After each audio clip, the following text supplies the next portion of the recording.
Good morning, friends. Myself, Dr. Vijayendra Singh Tamar, Associate Professor in English. Presently, I have been posted at Government College, Buddha. Today, we will take up a topic of BA Part 2nd, English Literature, Paper 2nd. Name of the topic is The Gandhian Outlook. It is an essay composed by S. Radhakrishnan. S. Radhakrishnan, that is Sarvapalli Radhakrishnan, a name to which all of you are very much familiar. As we know, he is one of the greatest intellectuals of India. He was born in 1888 and died in 1975. He was an academician, philosopher, and one of the India's most renowned teachers of 20th century. He was India's first vice president and second president of independent India. He has carved out a niche for himself among Indian intellectuals. He has written many books. Some of them are Religion and Society, Education, Politics and War, Kalki, or the Future Civilization. About Kalki, I would like to tell you that it is said that among Hindus, the next incarnation which Lord Vishnu will take, his name will be Kalki. Hindu view of life, etc. These are some of books which were written by Radhakrishnan. He is also regarded as one of the greatest orators of India. His speeches and writings are marked with great profundity of thought and forcefulness of expression. He goes to the fundamentals of a subject and expresses the inherent idea with his word power.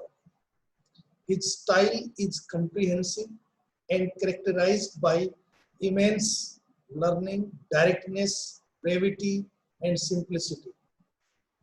He has the talent of stating a great thought in minimum words. His birthday is celebrated as Teacher's Day. Sarojini Naidu, one of the greatest daughter of India, has called him a man of words and wisdom. The idea is about him. There is no doubt that he was a very learned man.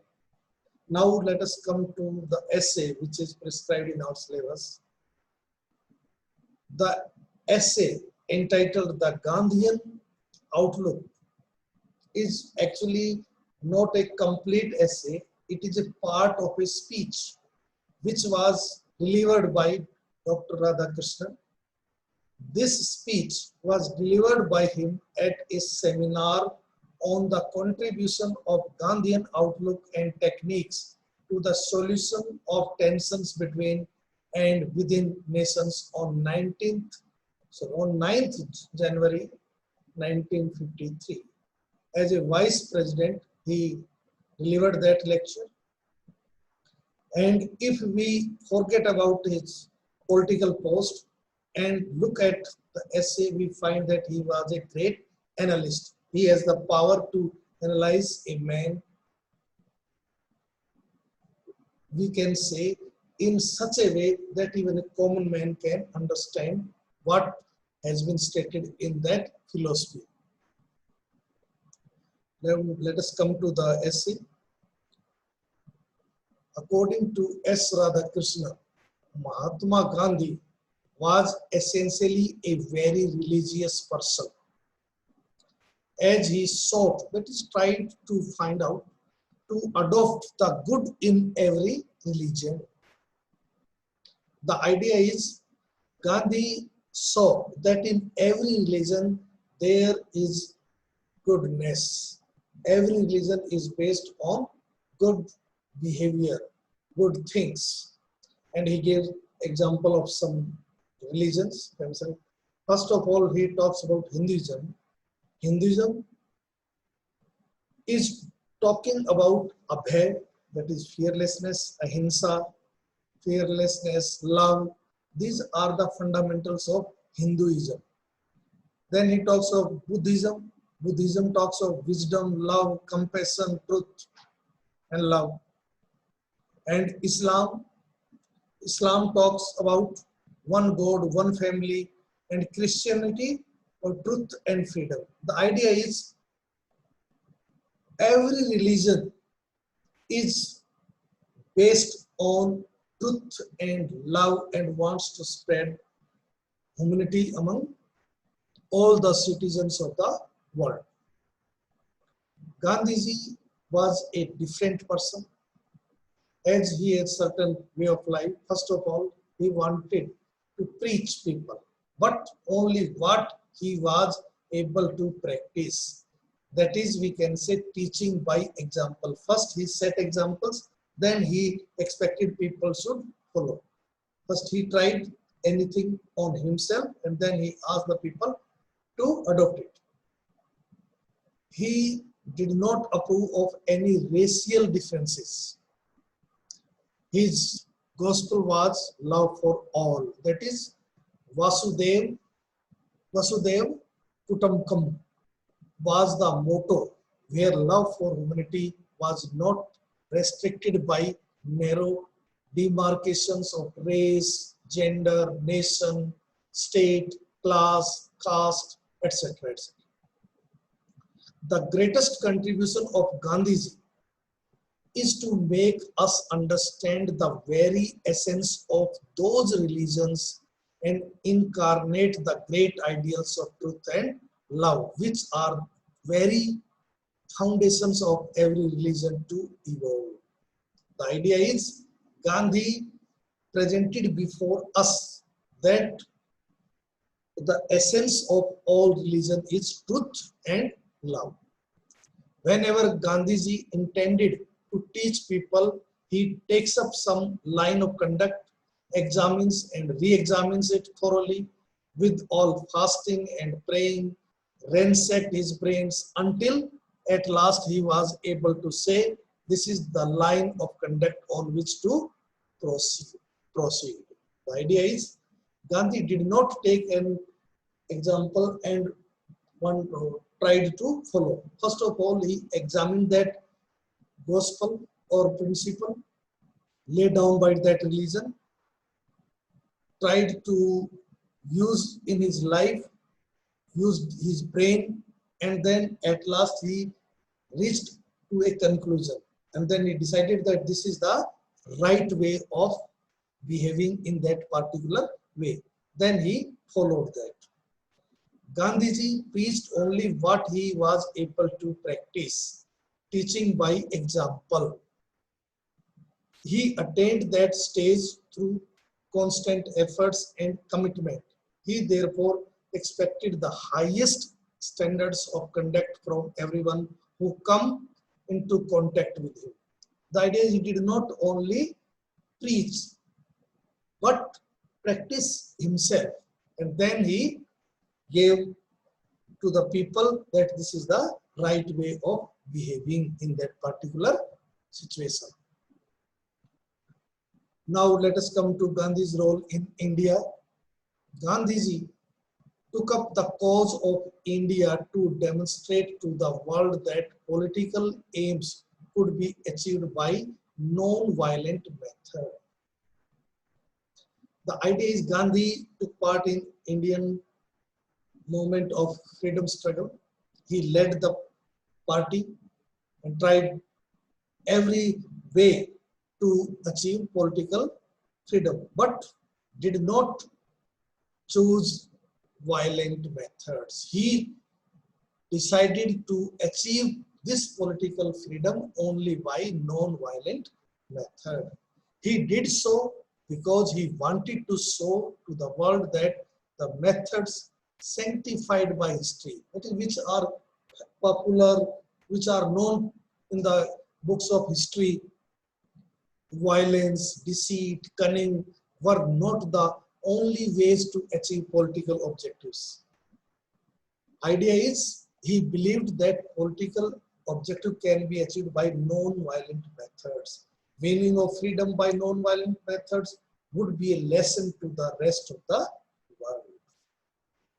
Distinctions of race, nationality, and sect have no room in Gandhian ethics. Gandhi did not believe in any kind of difference between man and man on the basis of race, nationality, sect, etc. Patriotism is not enough. A truly religious man does not restrict his commitment to any country or nation.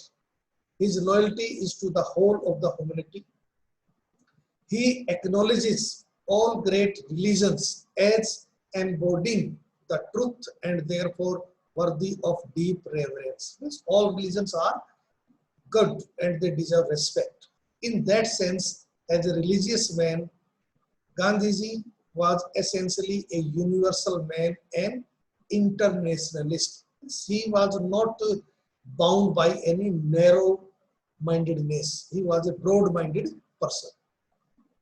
He was a revolutionary who was committed to overthrow of all forms of tyranny and social injustice, but who never bore ill will towards anyone, who led a mighty movement against British imperialism, but never allowed the movement to be accompanied by hatred, rancor, or resentment against Englishmen. That is, he led the Indian freedom struggle movement against British, but he did not hate them. His gospel or his principle was, he believed in it, that hate the evil, not the evil doer. His whole attitude was to understand the opponent. He was not an intellectual in the conventional sense of the term. He was not an academic philosopher propounding his philosophy in a precise manner.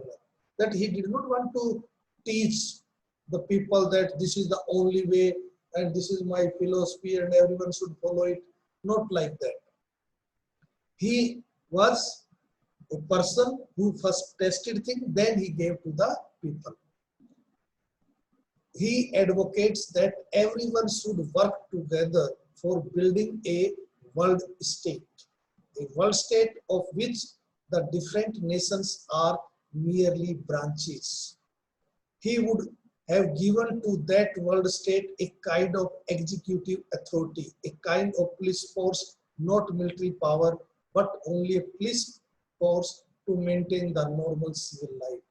What he wants to say is that Gandhi wanted that there should be a world state. There should not be no country. These people or the people of the whole world should live in the same society, just as we live in a nation. And there should not be any military to crush or to do any kind of tyranny on the people. In a world state, there would be no rivalries among nations. The rivalries would be set aside like rivalries between individuals of the same nation through the development of the nation state. If a happier world order has to be evolved for the good of the future generations, everyone must declare that he believes in universal brotherhood. That is, all human beings of the world are brother. There is no difference between man and man, whether a person lives in east or west. All are same. In prehistoric ages, each man used to consider himself supreme. At that time, might was right. The powerful had the way. There was no rule of law. Gradually, community life was evolved. Today, there is rule of law. To achieve a happy world order, a world organization with a police force and court is required. That there should be universal bank, universal force, universal court, which do not make any kind of difference between man and man.